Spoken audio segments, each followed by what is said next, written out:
Hello friends, welcome back to my channel. आज जो हम चैप्टर करने वाले हैं वो है क्लास 4 का आर सॉइल्स। वैसे तो जो सॉइल चैप्टर है वो क्लास 2 से लेके क्लास 10th तक आता है और डिफरेंट डिफरेंट वेरिएशंस के साथ है। क्लास 2 में थोड़ा कम होगा उसका पार्ट, फिर क्लास 3 में बढ़ेगा। इस तरह से टिल 10th क्लास तक जब हम जाते हैं तो हर चीज़ बड़ी मतलब बाइफ्रिकेट हो जाती है, मतलब प्रॉपरली और ज़्यादा एक्सप्लेनेशन के साथ बच्चों को बताई जाती है। तो फॉर क्लास 4 जो हम सॉइल करने वाले हैं वो इस तरीके से है। What we will learn about the chapter, इस इनमें हम क्या क्या सीखेंगे।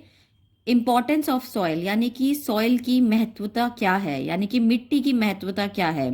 Process of soil formation, soil कैसे बनती है। Types of soils found in India, किस तरह की सॉइल्स पूरे इंडिया में पाई जाती हैं, अलग अलग स्टेट्स में, अलग अलग पार्ट्स में। Need to conserve the soil, हम अपनी सॉइल को कैसे बचा सकते हैं। How we can conserve the soil. सबसे पहला आता है define soil.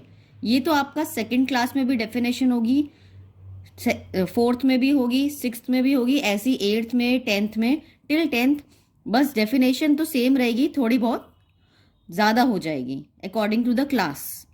The loose uppermost layer of the earth in which plants and trees grow is called soil।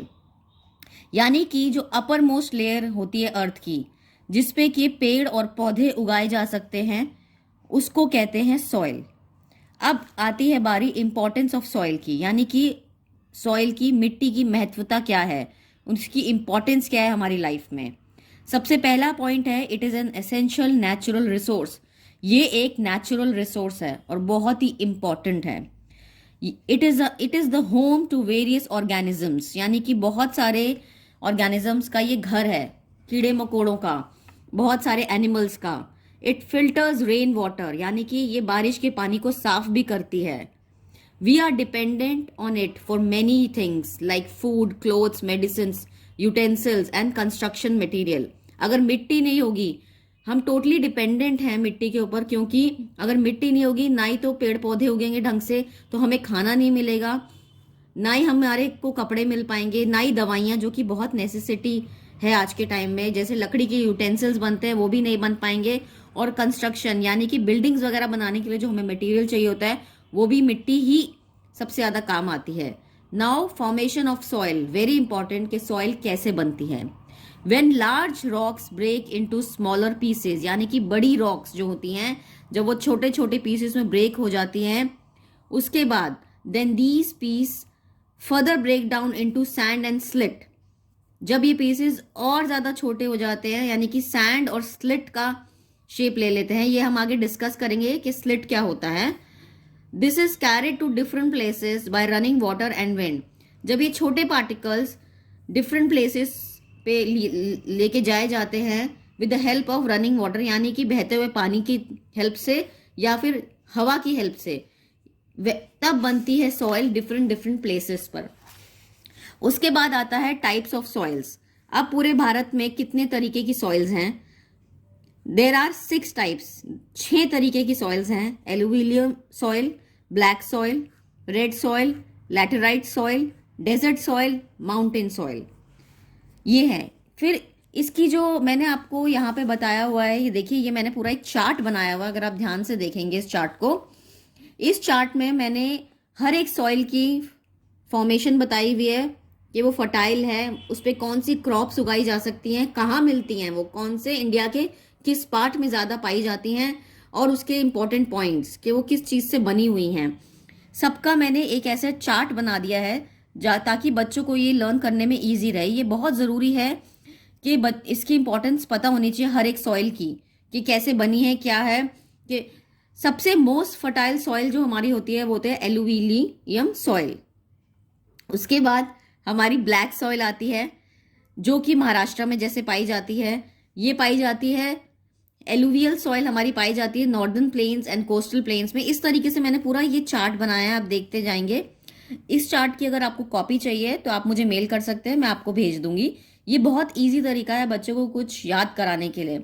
इसी तरीके से आप बड़ी क्लास में जाते हैं, 8th 9th जैसे जाते हैं, तो इस चार्ट को प्रिपेयर करेंगे तो आपके लिए बहुत ईजी रहेगा रिमेंबर करने में। उसके बाद लास्ट टॉपिक आता है how we can conserve the soil, conservation of soil. सबसे पहले इसकी डेफिनेशन, इसका मतलब क्या है। The protection of soil from natural and human activities are called soil conservation. अब हम सॉइल कंजर्वेशन कैसे कर सकते हैं। सबसे पहला पॉइंट, ज़्यादा से ज़्यादा प्लांट्स और ट्री को ग्रो करके। प्लांट्स को काटना नहीं है, ट्रीज को कट नहीं करना बिल्कुल भी। Do not keep the fields barren, यानी कि जो खेत होते हैं उनको खुला नहीं छोड़ना, खाली नहीं छोड़ना, कुछ ना कुछ उस पर उगाते रहना है। Avoid over grazing of fields. Over grazing का मतलब जैसे हम जानवर छोड़ देते हैं खाने के लिए, घास वगैरह हमने गाय छोड़ दी। ज़्यादा ओवर ग्रेजिंग यानी कि ज़्यादा देर तक जानवरों को फील्ड्स में नहीं छोड़ना, नहीं तो वो सारे सॉइल के जो मिनरल्स होते हैं वो सब उनके साथ ही चले जाते हैं। यूज़ नेचुरल फर्टिलाइजर्स, जैसे आजकल यूरिया वगैरह बहुत ज़्यादा यूज़ हो रहा है, तो try to avoid use those. Use manures, यानी कि जैसे गोबर की खाद जो होती है, अगर हम वो यूज़ करेंगे तो उससे सॉइल की फर्टिलिटी मेंटेन रहेगी। तो try to use natural fertilizers. इसके बाद ये चैप्टर यहीं ख़त्म हुआ। मैंने कुछ एक्स्ट्रा क्वेश्चंस बनाए हैं चैप्टर के बीच में से, यानी कि अगर बच्चे यही क्वेश्चंस ही कर लें सिर्फ, देयर आर अबाउट, आप कह सकते हैं 23 क्वेश्चंस मैंने बनाए हैं इस चैप्टर के। और एक ये मैंने जो चार्ट बनाया है, अगर ये चार्ट रिमेंबर कर ले बच्चा, बस इस चैप्टर को अगर याद करना है, मतलब अपने दिमाग में बिठाना है, तो यही बहुत हैं। लेकिन समझाना बहुत ज़रूरी है बच्चों को कि सॉइल कितनी इम्पॉर्टेंट रोल प्ले करती है हमारी लाइफ में, तो हमें सॉइल को बचाना चाहिए। We should conserve soil. So hopefully आपको ये चैप्टर समझ आ गया होगा। ये आप सारे क्वेश्चंस देख सकते हैं, 23 क्वेश्चंस मैंने बनाए हैं।